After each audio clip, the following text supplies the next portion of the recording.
Okay, good evening, everyone, and welcome to the council meeting for February the 27th, 2023. As we begin this evening's meeting, I'd like to acknowledge that we're gathering on the traditional territory of the neutral Anishinaabe and Haudenosaunee peoples. We recognize our responsibility to serve as stewards for the land and honor the original caretakers who came before us.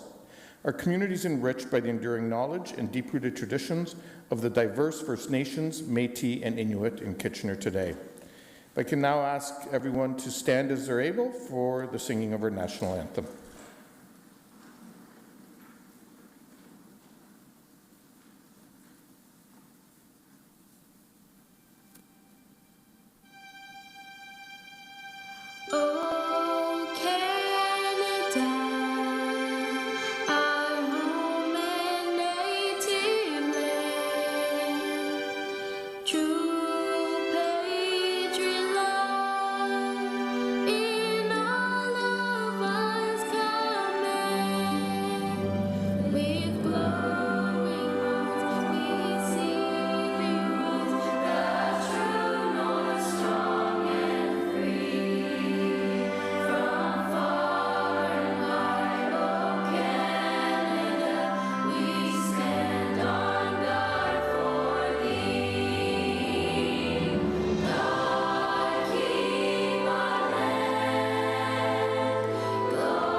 Thank you very much.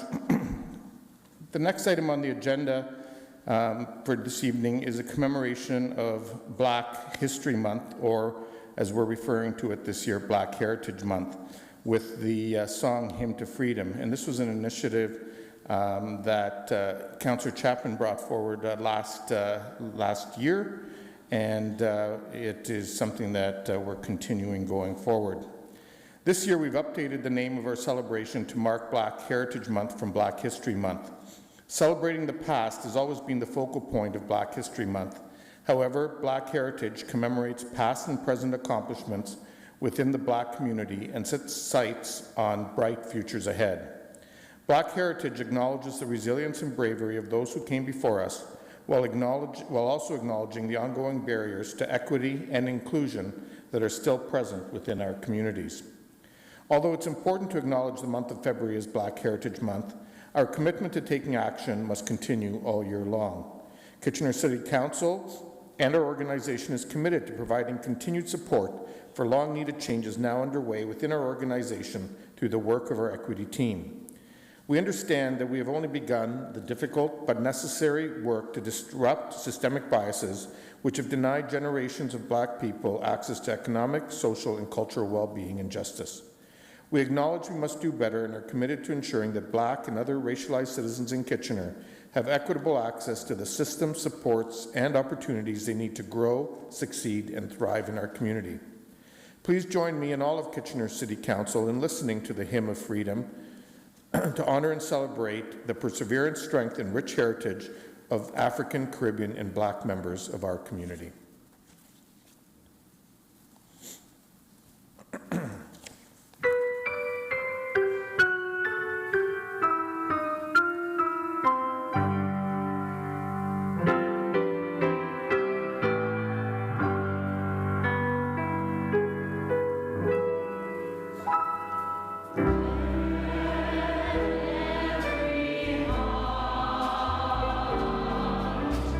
Joy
And I'd like to acknowledge the Legacy Group that has been a big part of putting this video together. And on Saturday night, actually, they had a concert at the Conrad Center for the Performing Arts. Councillor O'Dooney and I were both there, and it was pretty amazing to see the fantastic talent amongst our African, Caribbean, and Black youth.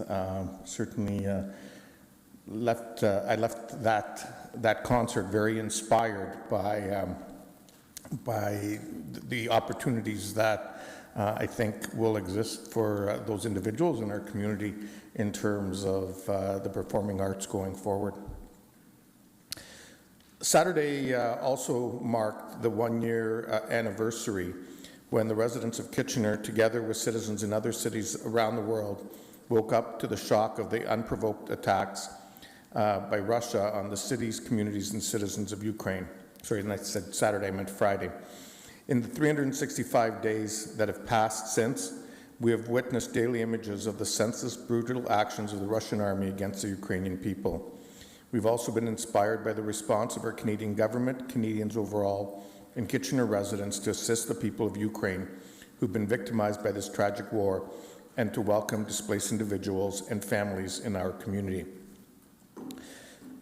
On Friday, as we did the first day of this illegal war, the City of Kitchener continues to stand unequivocally in solidarity with the people of Ukraine and join the Government of Canada and the broader international community through the United Nations in condemning Russia's launch of military attacks on cities and regions throughout Ukraine and their attacks against Ukrainian people and infrastructure in their cities and communities.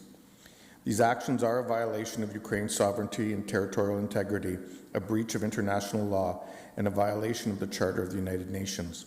The conflict in Ukraine requires an immediate end to these attacks and the full return of Ukraine's sovereign territory. As a community and an organization, our thoughts continue to be with the people of Ukraine, Ukrainian Canadians, and with those who have family, friends, and loved ones living and working in Ukraine. As a council, we join the Government of Canada, municipal governments around the globe, and the broader international community in our collective and ongoing support of the Ukrainian people. To demonstrate our solidarity with Ukraine, the City of Kitchener continues to fly the Ukrainian flag on our community flagpole at Kitchener City Hall. And on Friday night, we welcomed the local Ukrainian Canadian community and supporters for a vigil on Carl Zare Square, where Acting Mayor Margaret Johnson represented this council, and we also lit the square on that evening in blue and yellow colors to support the Ukrainian people, as many other cities across the country did. With that, we'll move on to item 2 on our agenda, and a motion by Councillor Deneau, the minutes of the regular meeting held January 30th, 2023, and special meetings held January 23rd and 30th as mailed to the Mayor and Councillors be accepted. Those in favour? Opposed? That's carried. Are there any disclosures of pecuniary interest? Councillor Singh. Yeah, thank you, Mr. Mayor. Item arising from 6.5 from caucus, declaring a conflict of interest due to property in very close proximity to the item in question by myself and my family.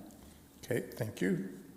And I would also like to declare a conflict of interest under 7.3 point A of tonight's council agenda, official plan amendment OPA 22/22/F/BB, and zoning bylaw amendment on the same property at 142-146 Fergus Avenue, as I am in the circulation area for the said application.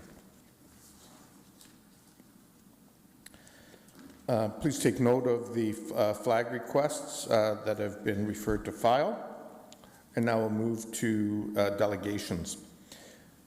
A note for the delegations who've been registered for the meeting this date. I'd like to remind all delegations of some guidelines for participation. If you conduct yourself in any of the following manners, it'll result in an immediate removal from the meeting. Interrupting members of, interrupting the mayor, members of council staff or other council staff or others, turning your camera on at inappropriate time, defamatory comments. For those delegations applications participating on you'll have access to your microphone and camera. Please do not take offense if following your presentation there are no questions from council. This is council's time to really listen and reflect upon the opinions and ideas shared with us from our community members.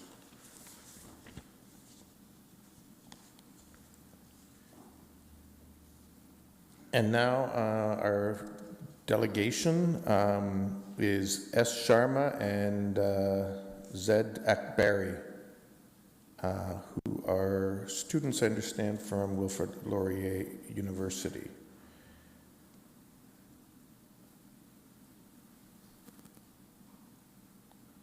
Sania Anzala, welcome, and you have 5 minutes to make your presentation. Perfect. Just a quick question. Would you like us to screen share our PowerPoint, or do you guys have access to that? It's already on the screen. Okay, perfect. So if you can just, in the course of your presentation, tell the clerk when you'd like them to switch to the next slide. Okay, perfect. Sounds good. All right, so we'll get started. So hello, my name is Sonia, and this is my partner, Shola. We would like to start off by thanking all of you for taking the time to hear us out. With that being said, we are excited to be here to speak about the environment and what we want Kitchener to be the start of something new and have other cities and regions follow. We do understand that there has been some miscommunication because essentially we were supposed to start with infrastructure and then there was a change in plans. We will still discuss slightly a bit about infrastructure when we talk about the solar panels and a different form of energy saving. If we could just get the next slide, please. All right, so the local issue is that the city of Kitchener has seen a rise in high use of energy and highest greenhouse gas emissions through transportation, energy use in residential buildings, and public travelways. The following two quotes by Climate Action prove that transportation in the region caused a total of over 2 million tons of carbon dioxide emissions into our atmosphere, which equals to 49%, and energy emissions from homes is 18%. Next slide, please. All right, so today we have come in with a proposal. We would like to discuss with you 3 ideas that we think could help better our environment and our lifestyles that don't require too much work but still stand with the idea of being green. Next slide, please. For starters, smart light is a type of outdoor illumination that combines technology such as cameras, lighting sensing, photocells, and other sensors to provide real-time monitoring features. However, we understand that smart light can become expensive and hard to implement, so a cheaper alternative would be LED lights. Next slide, please. All right, and secondly, we think another benefit could be a fuel switch that will work on all automobiles, which is also known as hydrocarbon biofuels. These are made from biomass sources using a range of biological, thermal, and chemical methods. It is also known as green or drop-in biofuels, and these could be a great equivalent to gasoline. The next slide, please. So the last idea we would like to propose is solar energy. We all have spoken on solar energy for the longest time, and now it can be a goal with an increase in immigrants moving into our developing Kitchener. The new homes should be made with solar panels and find ways to encourage old home owners to do the same. Next slide, please. And now let's discuss the money. So although I do want to start off by stating that this is an investment for everyone in terms of health of our people and our environment. And there will be financial savings in implementing these goals. So for starters, CTV News states that as of right now, the current light bulbs that we have in place are costly, and to switch to LED lights will take half as much to operate, and the savings for the region would be $500,000 a year, which could be used to other parts of our region. And then speaking on fuel for a change in fuel, so biofuel could save consumers anywhere from 50 cents to $1.50 gallons for 2 reasons. First, it is a lower cost fuel, and that is not in comparison to regular gasoline. Biofuels, the primary octane component in gasoline, and when compared to petroleum-based alternatives, the savings is enormous. And lastly, in terms of solar panels, looking at that chart in the corner, it shows us the savings and how over the years there will be an investment, and this can be our driving factor for the current people who don't have solar panels on their homes. Could we get the next slide, please? So thank you for all your time. We are truly grateful for this opportunity, and above all, we are thankful for the council to listen to what we have thought about over these last couple of weeks. As a member of the community, we need to practice adaptation and mitigation, and the goal is to better the environment in time so everyone else can follow along and protect what is needed. We would once again like to thank you all for listening. Thank you so much. Well, thank you very much, ladies, for your presentation and for your great suggestions. We do have a couple questions for you. First, Councillor Chapman. Yes, thank you for coming in. My question has to do with the biomass idea. Are you familiar with any other cities or corporations that actually have a biomass industry functioning right now that could be replicated here in the region or in the city? To be very honest, actually, we were trying to look into it to see if any other regions or cities are trying to implement it, and we weren't able to find quite a lot. I think it is an idea that we are trying to work our way towards. I just don't think we're there yet, because since it is a new idea, it's always hard to have it work throughout the city and work within our community. But with the new generation and maybe with some extra help from the council, we can surely see some progression and see it work in Kitchener itself and be the start. Okay, thank you. And thanks for the good ideas. Thank you. Thank you. Thanks, Councillor Chapman. Councillor O'Dooney. Thank you very much for your presentation. I'm just curious, will you be presenting this as well to Regional Council? The reason why I ask is you refer to transportation, and then you also talked about LED smart lights for the street lights, which some of our roads are, city run, and some are also regional as well. Yes, so since there are city and regional runs, we would love to speak to region as well, because if we can have some change progress through the city and the region, that would be something that I think both of us would be very proud of. But yeah, we would love to if we had the opportunity.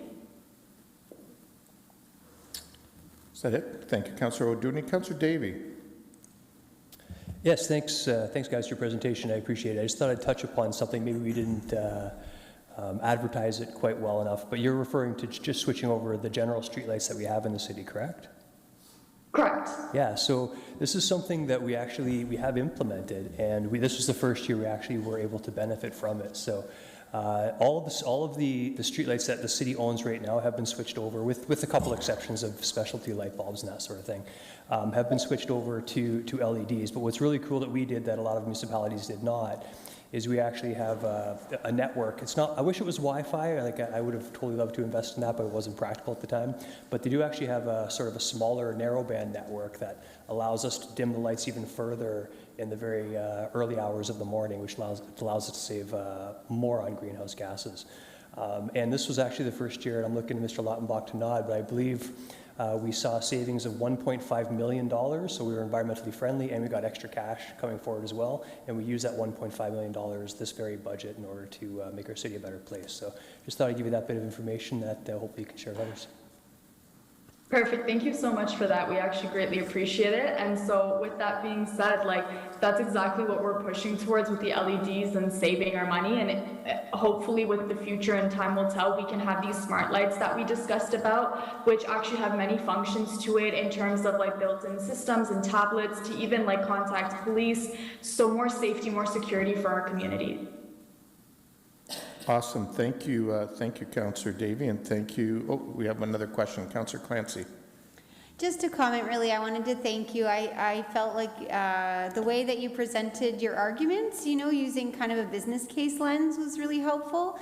You really spelled out the savings that cities can realize when they invest in these renewable energy ideas. So thanks, ladies. Well done. Thank you so much. Wonderful. Well, ladies, those appear to be all the questions and comments we have. So, Sanya and Zala, thank you for coming in and for the work that you put into this. And you can let your prof know that you worked hard and that you deserve a good grade on this. Thank you. We will gladly enforce that, sir. Thank you. Take care. Have a good evening. You too. Thank you, council. Okay, we will move on. I do understand that Ms. Barrisdale is here to answer any questions on item 7.3. So what I will do, because I'm going to have to pass the chair over, I'm going to go to the Planning and Strategic Initiatives Committee first and ask Councillor Singh to move the recommendations. Councillor Singh. Yeah, thank you, Mr. Mayor. Item 7.3 arising from Planning and Strategic Initiatives Committee are put forward for recommendation for approval to council. Okay, and with that, Councillor Singh, if I can ask you to take the chair to deal with 7.3.A due to my conflict.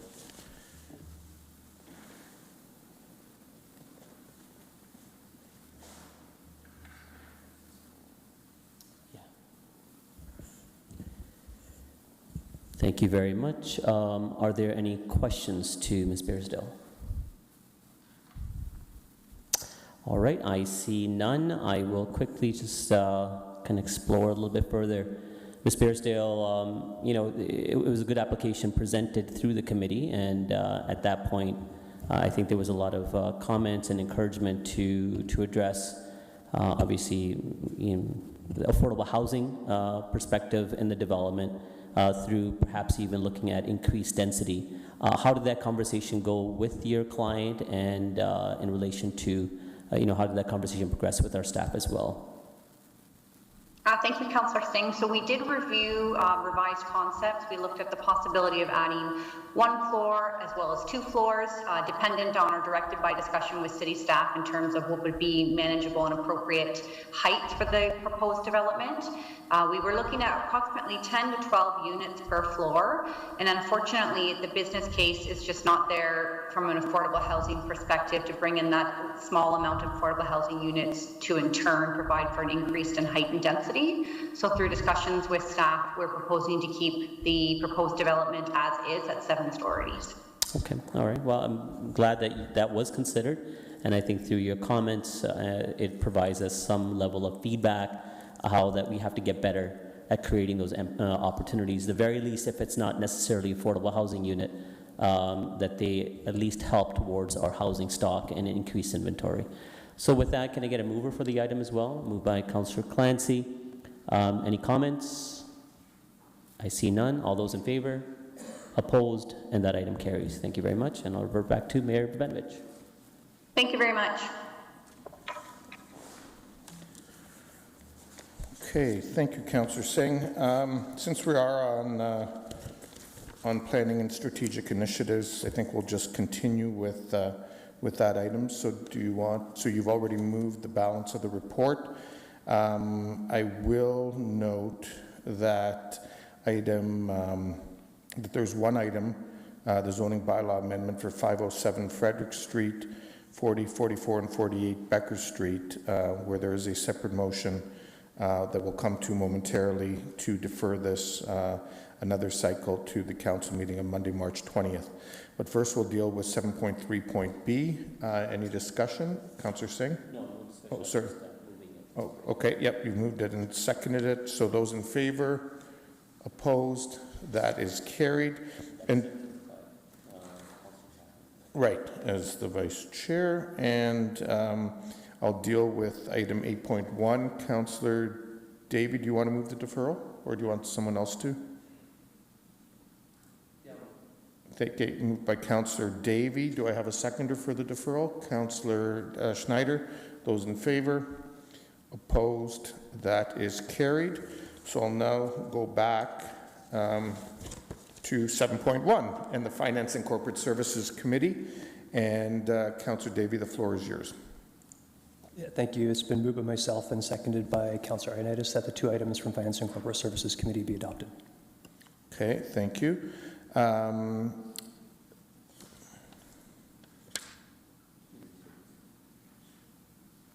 Sorry, the Thank you.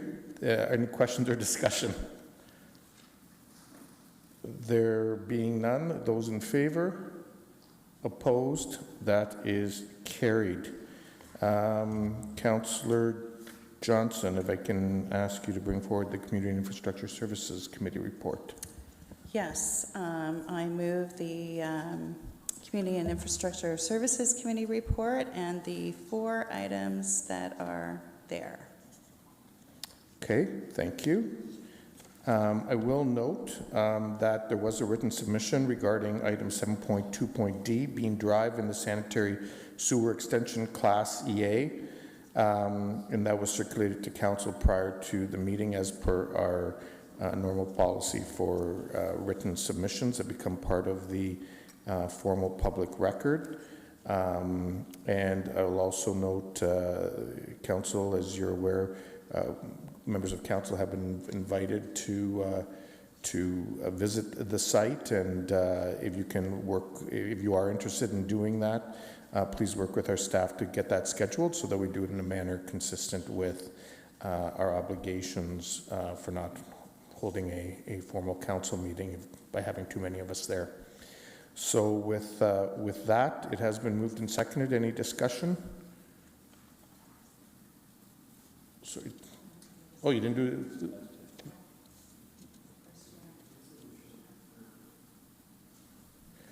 Oh, yes, Councillor Michaud, are you there? I declare the conflict for Bean Drive? Yeah, so you'll have to declare that again in the meeting here? Oh, sorry, okay, I'll declare conflict for Bean Drive for a family member has property near where the development could potentially be. Okay, thank you. So, sorry, your Vice Chair, Councillor Schneider? Okay, thank you. So it's been moved and seconded. Any discussion? All those in favor? Opposed? That is carried. We'll now move on to new business. Any new business? Regional Council update. Well, Councillor Ionite, oh no, is that for later? I was going to, yep. Okay, I'll come to you. So Council, as you're aware, Regional Council dealt with the regional budget last Wednesday. It was I think fair to say, a marathon session that lasted about 11 hours or so. And I think that I'm not going to go into a great amount of detail on it because I think it's been appropriately reported on, so I'll let people read it. I will just note that there were a number of items that came up, particularly that were important to Kitchener, including a couple surprise motions, but Regional Council, in their wisdom, decided not to pursue those. One pertaining to the River Road extension, and one pertaining to capital improvements in Southwest, and now the road is going to escape me at New Dundee Road. Thank you, Councillor Davey. And so neither of those have proceeded. Council will recall that we did take a position on the issue of waste receptacles throughout the GRT transit area, and those have been reinstated or will be reinstated. But that was the direction from Council. I think I'll leave it at that, and I do see there are a couple people with comments. Councillor Ioannidis. Thank you, Mayor Verbanwick. I was one of the lucky few, I guess, of that where I was able to watch your budget meeting at Regional Council. I just wanted to personally thank you on behalf of this council for, speaking up for our community and with regards to the waste receptacles and with River Road extension. You did as well. Thank you. Thank you, Councillor Ioannidis. Councillor Johnson. Thank you, Mayor Verbanovic. And I was going to say the same thing, that I was also one of those people that was watching the meeting that night. I should have made some popcorn, I think. It was quite entertaining at times, but I did. I wanted to thank you very much for your representation there and for standing up for the city. And I too wanted to thank you as well for moving the motion to get the garbage receptacles put back in place. So thank you for your work there. Thank you, Councillor Johnson. Councillor Michaud. Yes, I have to thank you too, Mayor Verbanovic, for doing that. I brought that motion forward, and I was very pleased to see you brought it forward in council, but our council. But I was very pleased to see you bring that to region, and I'm really happy that we're going to get those receptacles back where they belong, and probably should have never left. So that was great. Thanks. Thanks, Councillor Michaud. I will just note that with your comments and those of others the night of, I think Regional Council was starting to rival this year's Super Bowl in terms of viewership on online television.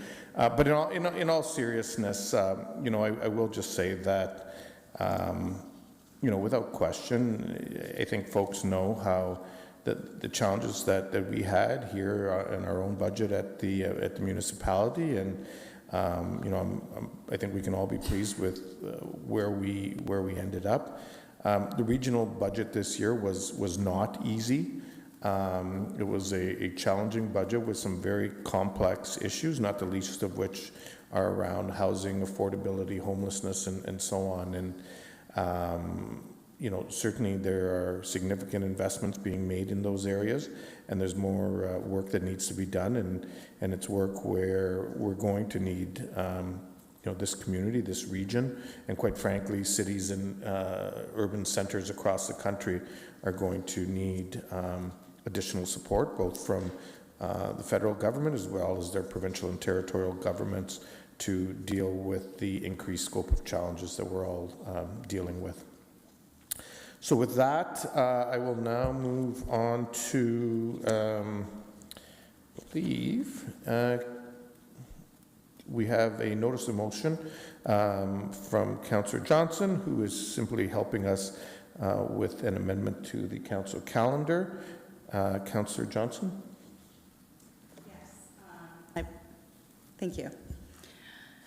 I've given notice of motion that the 2023 Council and Committee calendar be amended to reschedule Audit Committee from March 20th, 2023 to April 17, 2023, and I do have a seconder. Who would like to second that? Councillor Davey, thank you. All those in favor? Opposed? That's carried. And now we'll go to Councillor Ioannidis, speed limits in school zones.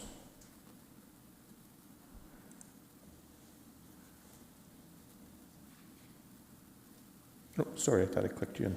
Go ahead. Thanks, Mayor Verbanovic. So I'll speak to the motion. I'll read it out. So whereas 30 kilometers per hour school zones have been implemented across the city as per council-approved neighborhood speed limit project, whereas safety concerns regarding speeding and street safety continue to be top of concerns for Kitchener residents, whereas school zone bylaws on Region of Waterloo and City of Kitchener streets are not consistent in terms of the speed limit and time of day and time of year, and whereas automated speed enforcement, ASA, has been installed on West Heights Drive and Franklin Street, and residents find driving under the 30-kilometer-hour posted speed limit extremely challenging. Therefore, be it resolved that staff be directed to investigate appropriate speed limits and time of day restrictions in school zones on City of Kitchener streets and report back to council prior to the start of the 2023 school year. Therefore, be it further resolved that staff be directed to review the appropriate speed limit in ASA zones for West Heights Drive and Franklin Street and report back on this matter prior to the fall of 2023. Okay, is there a seconder for this motion? Councillor Singh, thank you. Councillor Ioannidis, did you want to make any comments? Yeah, just to make context on why I'm bringing this forward. During the election, a lot of this was being rolled out at that time, and in particular, I heard pretty loud and clear from the community that I represent that they were rather very unhappy with with particularly the 30-kilometer speed zone for the school, and for many various reasons why they were unhappy, which I will outline. But so the reason this is being put forward is to support those residents that feel that they didn't get a good kick at the can when we dealt with this issue. And in addition, just based on my own experiences as well with dealing with the change in the streets. Like the other day, I just had my daughter that I took out to drive for her driver's test before, and I was even confused with where the speed limits were and just in particular one stretch in off of West Heights Drive where it's Queens Boulevard starts to where Queens Boulevard goes to all the way to Westmount. It literally changes from, and it's about a kilometer and a half. It goes from 40 kilometers to 50 to 40 to 50 to 40. So it's rather confusing. That one's probably the most challenging one out there because of the dynamic, but I really would like to see a little bit more of a universal approach towards with the region with regards to similarity to the time of day and all that stuff. I think we can tighten this up. At the same time, a lot of residents and I've had this too, have experienced road rage against myself and others when they've been driving down on the 30 kilometers. The radar camera has been vandalized at least 4 times that I've been made aware of. And just the challenge of going 30 kilometers in general, like even with my vehicle, with that hill and everything else, like without even pressing the gas, I'm going 35, almost 40 kilometers. And it's a challenge just to keep up at that pace. So I feel like it's, I think to get a review of everything would be good with that. And I guess the other things that I heard too is, like that school in particular in West Heights is a senior school. So I get why we put safety concerns there and why we did. And I was all for those improvements. And I still feel like we've done a lot in that regards with protecting kids in general. And so I feel like the community would like another kick at the can at this, in particular in the area I represent. But there's some other reasons. I'm not sure if I have much more time left, and maybe I can, allow me to speak just a little bit more on this. Go ahead. And then So the premise is just to have a little bit more consistency, and also a lot of the feedback too that I did hear back from residents too is if we can't get 30 kilometers is not a doable situation for us to implement to go back to 40 or whatever the case may be for any that the time limits was one of the biggest constraints, and I can't disagree with them on that. Like, no need to go 30 kilometers when the school's not even at 3 in the morning, and 40 kilometers to me is reasonable. Okay, thank you. Councillor Singh.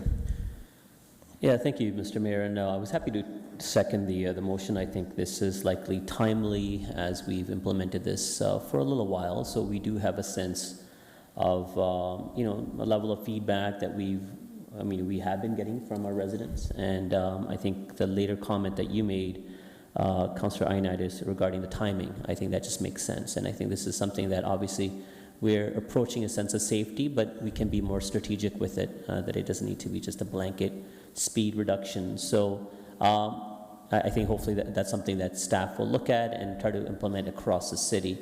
One step further, Councillor Ioannidis, through his motion, has articulated 2 streets that obviously are very poignant and do need a further reflection on with the level of feedback that we received. And that's not to say that there couldn't be other roadways where that may not necessarily fit. So would staff look at, look at this point as part of this motion of the school zones that have been reduced to the 30 kilometers an hour, a little bit of a wider scope, or is this something perhaps staff will look back at a little bit of later time and see that our strategy is meeting the intended purpose, or if it's something of a change that we have to do?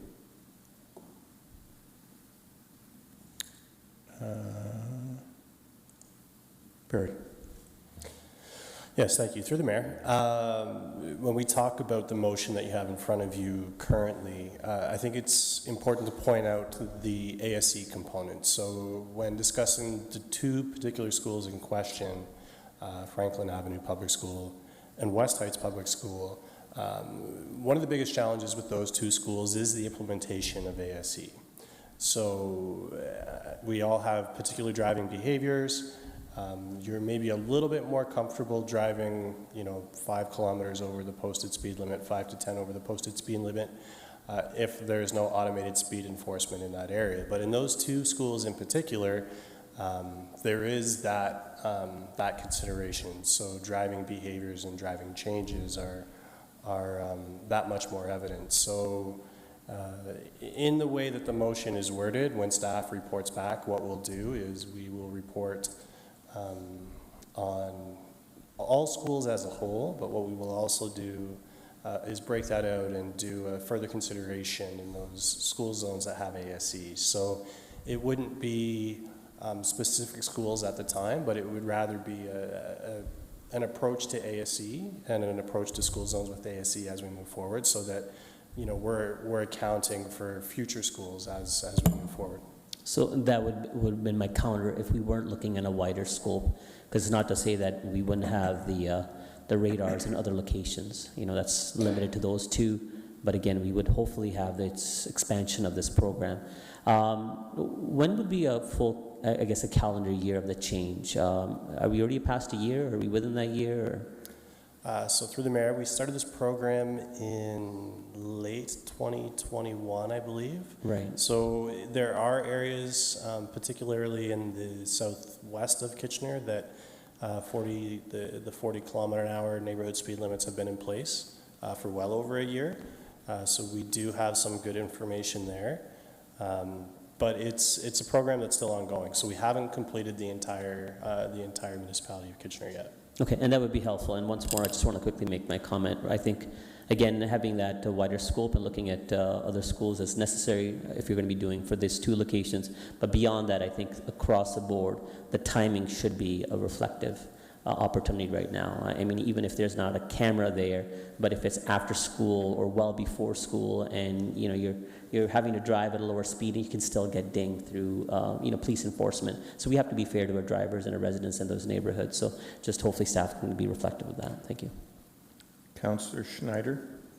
Thank you, Mayor. I welcome this. I'm a big supporter of reduced speed limits in school zones. What I heard during the election and have heard from residents is the desire for consistency. And I do like what Councillor Ioannidis is asking for in this report, for that consistency. I don't think it's fair that a resident who drives through a school zone at 10 p.m. on a Sunday night and happens to be going over 30 should get a ticket. I would love to see consistency. I've seen the signs that said the speed reduction is in place from Monday to Friday, from September to June, from 7 a.m. to 5 p.m. If we can make that consistent at every school across the city, I think that will give us consistency in driving habits. It can't be changing from one school to another, and I do feel that it's fair. Like, I think residents will be reasonable and say, yep, during these school hours, I slow down. But again, a Saturday night, not to say you're going to go speeding, the speed limit will still be 40 through the zone, but it just, that inattentiveness maybe on a Saturday night or Sunday morning where there's no school, I don't think a driver should be penalized going through a school zone at those times. So I would love to see the research on the consistent times and consistent speeds throughout each school. Thank you, Councillor Schneider. Nothing like speed signs to generate lots of interest amongst council. Councillor Davey. Yeah, on that point, sorry, Mr. Cronkite, I wish I had spoken to you about this earlier, but I'm just, in the interest of efficiency, I'm going to get your feedback. I'll be supporting this motion because it's asking for review and more information. We're not making any decisions here, but in the interests of efficiency, during the most recent election campaign, I did hear a bit about this, but I also heard a significant amount about the concerns about the speed limit on Binghamton Center Drive as well.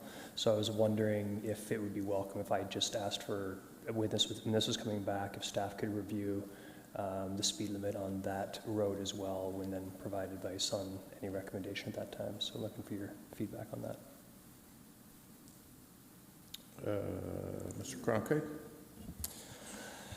Sure, through you, Mr. Mayor. It's one, Binghamton Center Drive is a unique one for sure. 50 kilometers an hour, it's a very wide road and it's probably over-designed. What I can tell you is that we can certainly add it to the report. The recommendation that comes forward from staff would likely to be to keep it as is for a number of reasons, but what we can do is put a blurb in that report so that you get a full idea of staff's thought process there.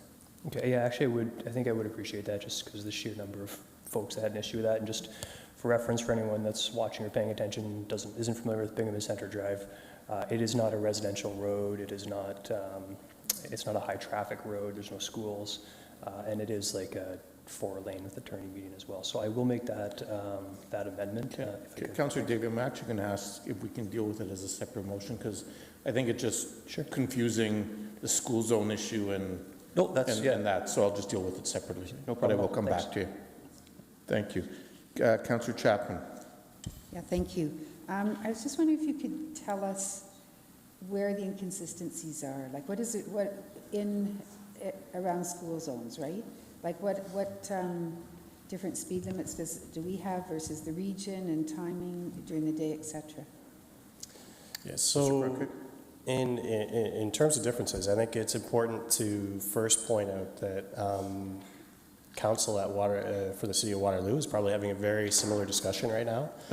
They're actually discussing this evening what to do with speed limits throughout the City of Waterloo, and to take you back a little bit in time, their recommendation was 30 kilometers an hour throughout the entire city. So I think they're reconsidering that as we speak.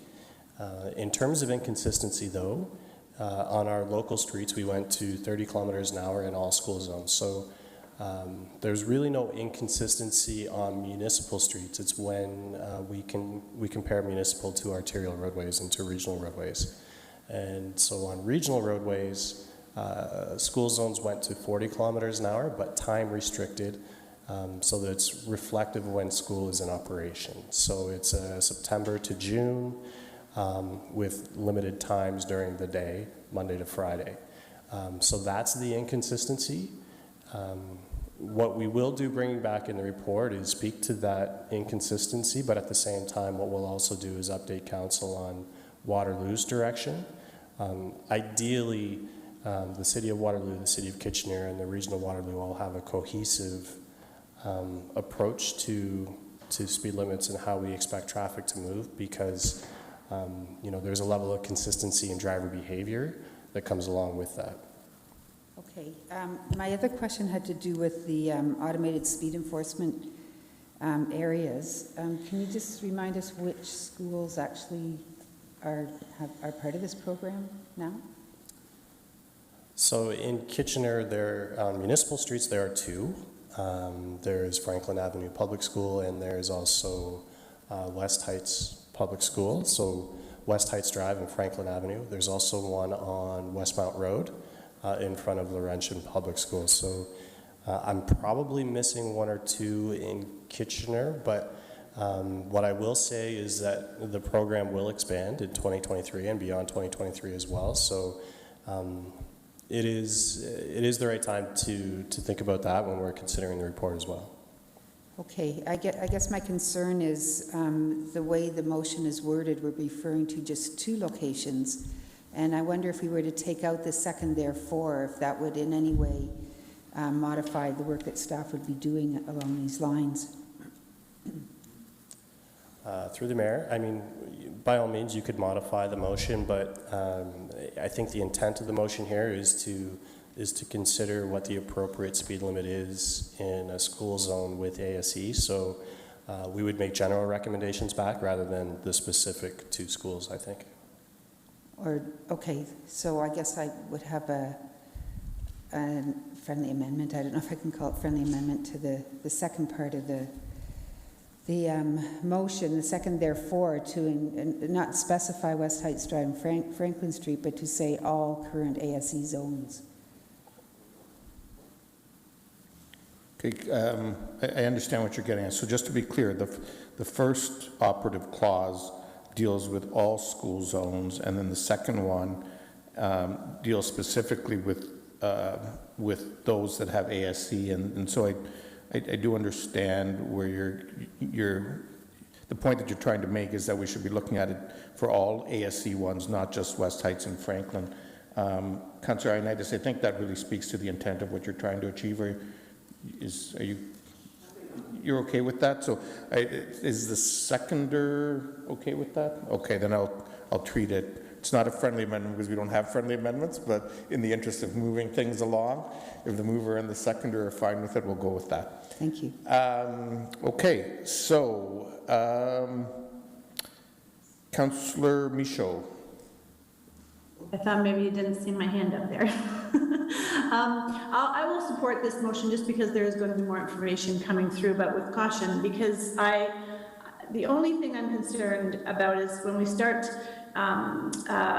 changing the timing of when someone should be driving 30 or 40 kilometers, whatever it is, because of a speed zone. A school zone, in my opinion, is a school zone. It doesn't matter what time of day it is. It's designated as a school zone, and I'm cautiously skeptical about changing this, changing the time. Like I think it was Councillor Davies said at 10 o'clock, you should be able to go through there at 50, and at 3 o'clock you have to go down to 30 again. I think that pattern, people will. You're just all of a sudden going to lose everything. Like you're going to lose the whole purpose of lowering speed limits in school zones. So I'm not comfortable with kind of dickering around with the speed at a school zone. It's either 30 or 40, and it should be that right across the board. I hope that's what they come back with, but I'll support it. Councillor Michaud, I think our traffic department would be happy to bring you on staff with that analysis of it. Councillor Johnson, you're next.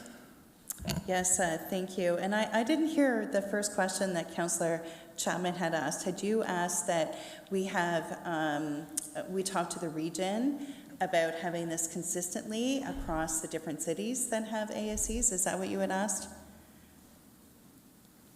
Councillor Chapman?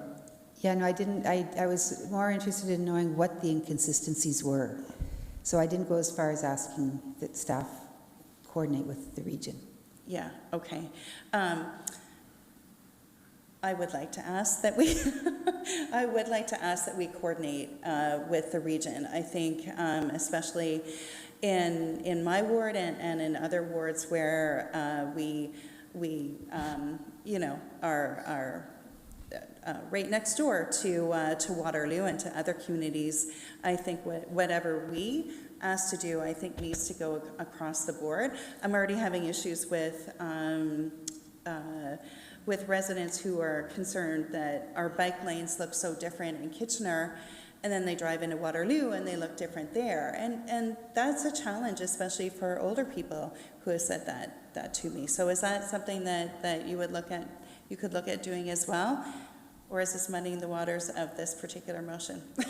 So I'll ask Mr. Cronkite to comment, but I will just before he does say that, we, as has been pointed out, City of Waterloo is debating this broader issue, one that we've already decided on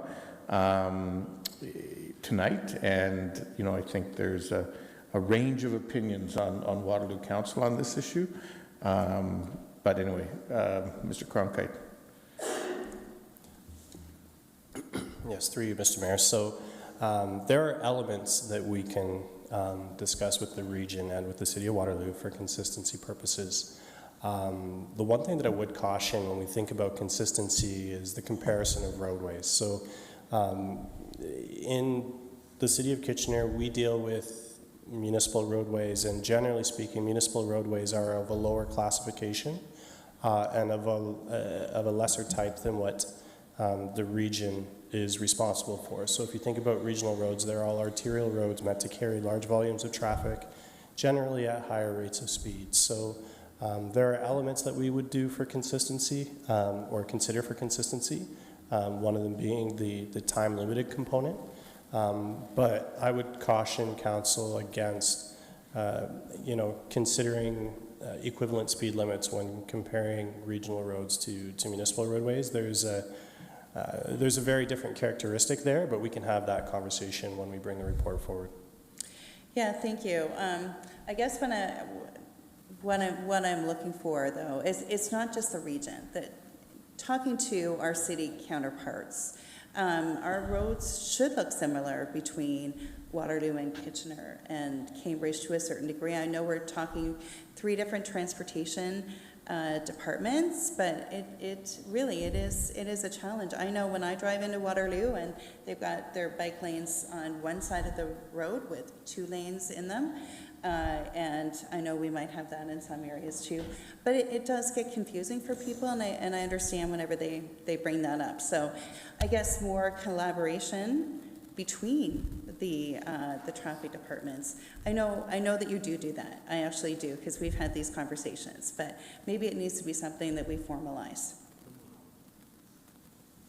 Okay, Councillor Deneau. Thank you, Mr. Chair, Mr. Mayor. Are we able to find out how many tickets are given out in the ASC zones between school hours and after school hours? Is that information that can be gathered? Through the Mayor, the Region of Waterloo Transportation staff have put out an ASC report that may contain that information, but I would have to look at regional reports and see if there's information available.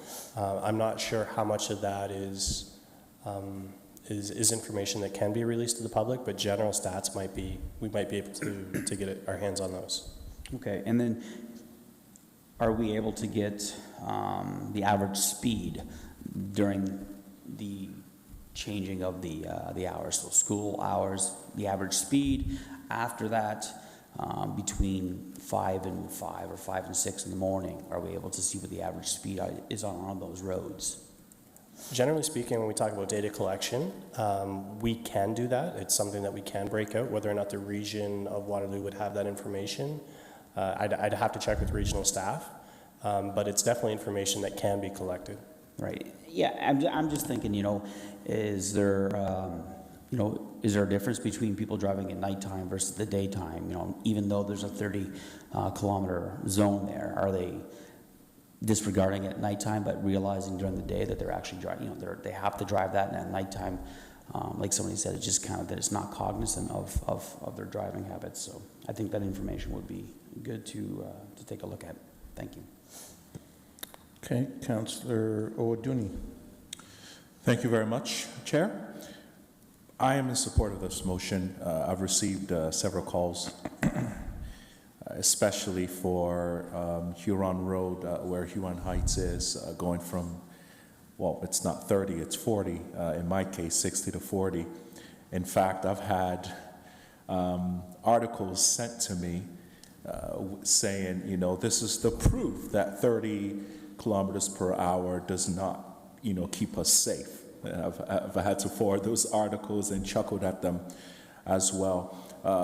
Something that I just want clarification on is the communication process for whether it's residents that live close to that area or even people that drive through that area. I don't know if that is possible. But how do we inform people that the speed limit we're thinking of changing it, we would like their thought process through this? Do we have any engagements in that process, or is this the decision that we simply make? However, I am in support of this, but I just wanted to ask that question. Yes, through the mayor. In terms of communication, there's quite a robust communications plan that went along with the speed limit review. As part of that review, there were postcards mailed out whenever a neighborhood was changed. So we send a postcard out with those changes and letting people know what those changes are. There was targeted social media campaigns as well, and there were also conversations on local talk radio. So we did, like I said, we did a very, very robust communications plan in terms of the information.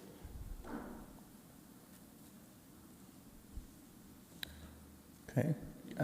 Councillor Ioannidis? Yeah, it was just more along the same concerns that Councillor Deneau had mentioned with the information with the radar and stuff, because I would like to know exactly what kind of information they're gathering and whether or not that's shareable among with us, because I do represent the area, and I think it would be great for myself to know what those outcomes are. Thanks, Councillor Ioannidis. So just from my perspective, I will be supporting the motion. I do understand the rationale why staff's professional advice to us originally was to take a consistent approach, particularly as many school zones are also playgrounds and sports fields and so on that are used year-round.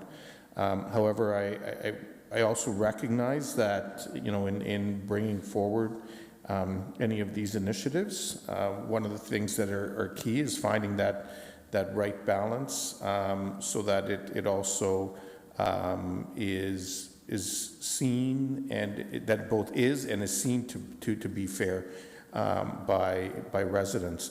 Part of my reason in supporting the notion of time, day, and time of year alterations to be consistent with the region is I'm not sure that that the approach around the ASC, which I fully support, is necessarily always consistent with the manner in which police enforcement takes place.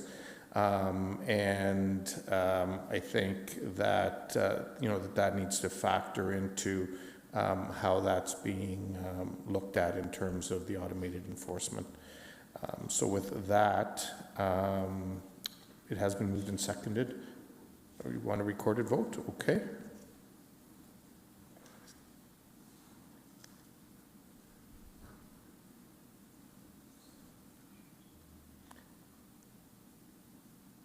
Councillor Michaud, I'll come to you at the end.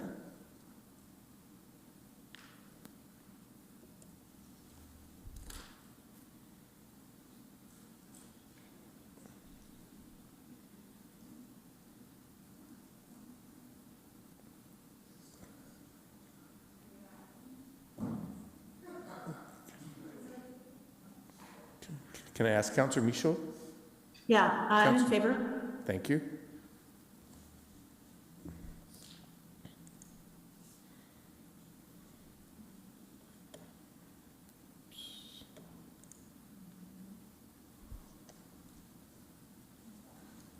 Sorry, I don't.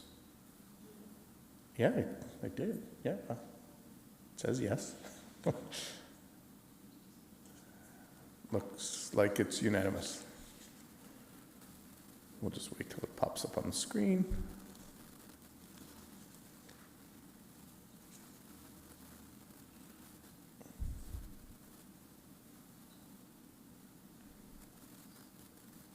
How about I just say it's unanimous and we'll go with that? Yeah, no worries.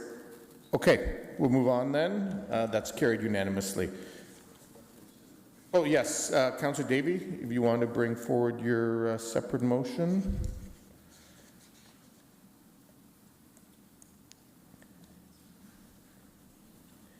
And probably just in the interest of being totally, fully procedurally correct, do you want to make a motion to waive notice first? Yes. Let's just do that to be clear. Okay, so it's moved that we waive notice, seconded by Councillor Singh. All those in favor? Opposed? That's carried. Councillor Davey, your motion on Bingham and Center Drive. Oh, I was going to say I emailed the clerk. We just got up there already. Perfect. Yeah, so it's essentially that. And I'm just looking, again, looking to make the decision, looking to get staff's professional opinion and advice on this. So it's pretty straightforward. Thanks. Okay, thank you. Seconder, Councillor Schneider. All those in favor? Opposed? That's carried. Thank you. Okay, questions and answers. Bylaws. It's been moved by, no, yeah, I'll come to you in 1 sec. Well, actually, no, I'll come to you first, Madam Clerk, because I understand there's additional bylaws. And I guess I'll have to deal with the bylaw pertaining to Fergus Ave separately. So, Councillor Singh, when we come to that one, I'll come to you to call that. So, over to you, Madam Clerk.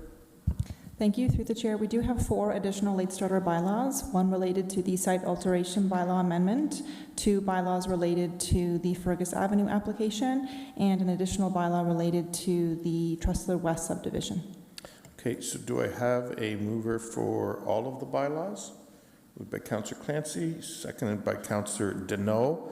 So dealing with all of them except the 2 pertaining to Fergus Avenue. Those in favor? Opposed? That's carried. Councillor Singh, if you can take over the mic. Yeah, thank you. So the bylaw for Fergus Avenue, all those in favor? So, oh, do we need to move a second? Oh, okay. I put them all under everybody. All those in favor? Opposed? With a note of conflict? Thank you. Approved. Okay, thank you. So we will now move to Committee of the Whole, and I will turn it over to Councillor Deneau. Turn on your mic. Thank you, Councillor Deneau. Thank you, Mr. Mayor. Can I have a mover for the administrative reports? Councillor Schneider. Any questions? Comments? Okay, I'll call for a vote. All in favor? Oh, no, sorry. Oh, sorry, Chris. Sorry, Councillor Michaud. Yeah, I have a question. I probably should have asked staff this before the meeting, so I apologize ahead of time. I'm the alternate appointed member for the dog designation appeal. This is for the entire year. I thought it was just for one session that was coming up. I might have misunderstood the ask there. Sorry, Madam Clerk. So through the chair to the councillor, that is correct. The additional appointment, we do have another alternate that would serve for the remainder of the year, but just to ensure that the greatest flexibility, we have included that it would be for the remainder of 2023. So we have 2 alternates now and one that's, I'm sorry, who's on the committee? I'm apologize for not looking into this sooner. So through the chair, so the current council members are Councillor Owaduni, Councillor Deneau, with Councillor Johnston serving as the alternate. So this would add a 4th member, a 2nd alternate with yourself. An alternate. Okay, thank you. I just want some clarification. Appreciate it. Thanks. Okay, thank you. So it, actually, no, back over to you, Councillor Deneau. So I guess I'll call for a vote. All in favor? Any opposed? That is carried. And now I move down to the request. Is that right? So actually, you move that the committee rise and report? Sorry? Oh, okay, right. Yes. Are there any new items to be considered from caucus? So through the chair, there is one resolution arising from the caucus session. We will display it on the screen.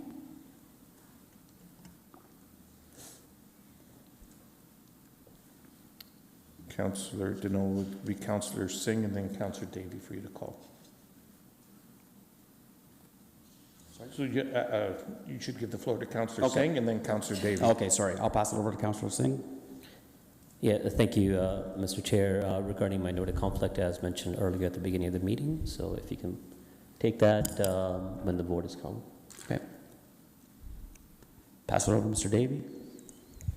Yeah, thank you. Just if I could, again, I expect this will generate some interest in the community, and I was wondering if staff could kindly detail the process we're in and when the public might be made aware of the terms of this proposed settlement. And Ms. McDonald. Thank you. I may advise that actually the motion for settlement will be served on all parties and participants at least 10 days prior to March 30th, 2023, which is the date of the OLT hearing. And the specifics of the settlement will be discussed at that hearing on March the 30th, and that is a public hearing. Thank you. Okay, thank you. And if I could, Mr. Mayor, I'd like to ask for a recorded vote on this. Or sorry, Mr. Chair. That's good for me. Can I have a recorded vote, please? Oh, jeez.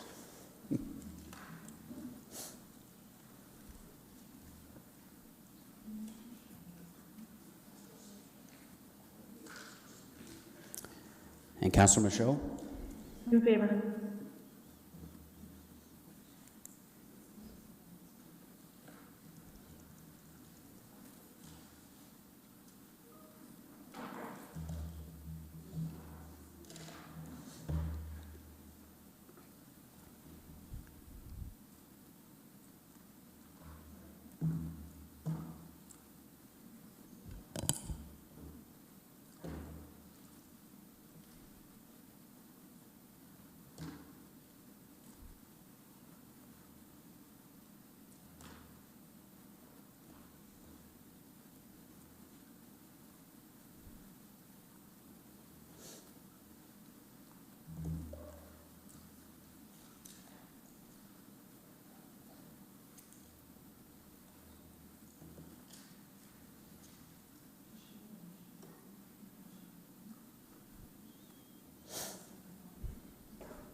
And that passes with one abstention and one no. Sorry. Councillor Michaud's vote? I'm sorry? I voted in favor. Sorry, go ahead. Oh, sorry. In favor, I voted, sorry. Okay. Councillor. Yep. Sorry, the purpose of recorded votes is to show how councillors vote, and you can't see who voted here.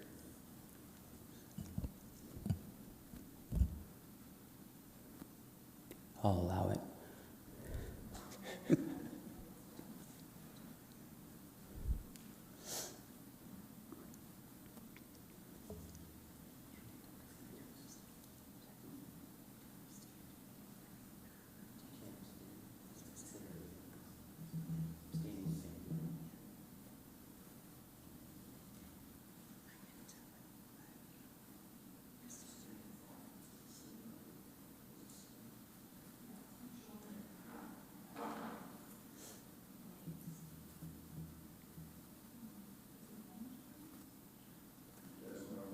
We go around the horseshoe.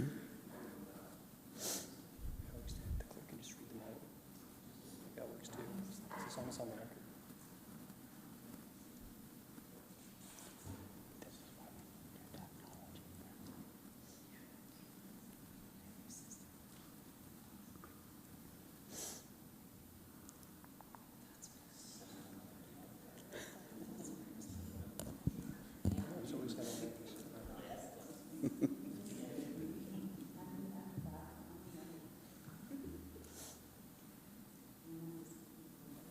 Yeah, why don't we'll figure it out for, oh, okay. I was just going to do it verbally.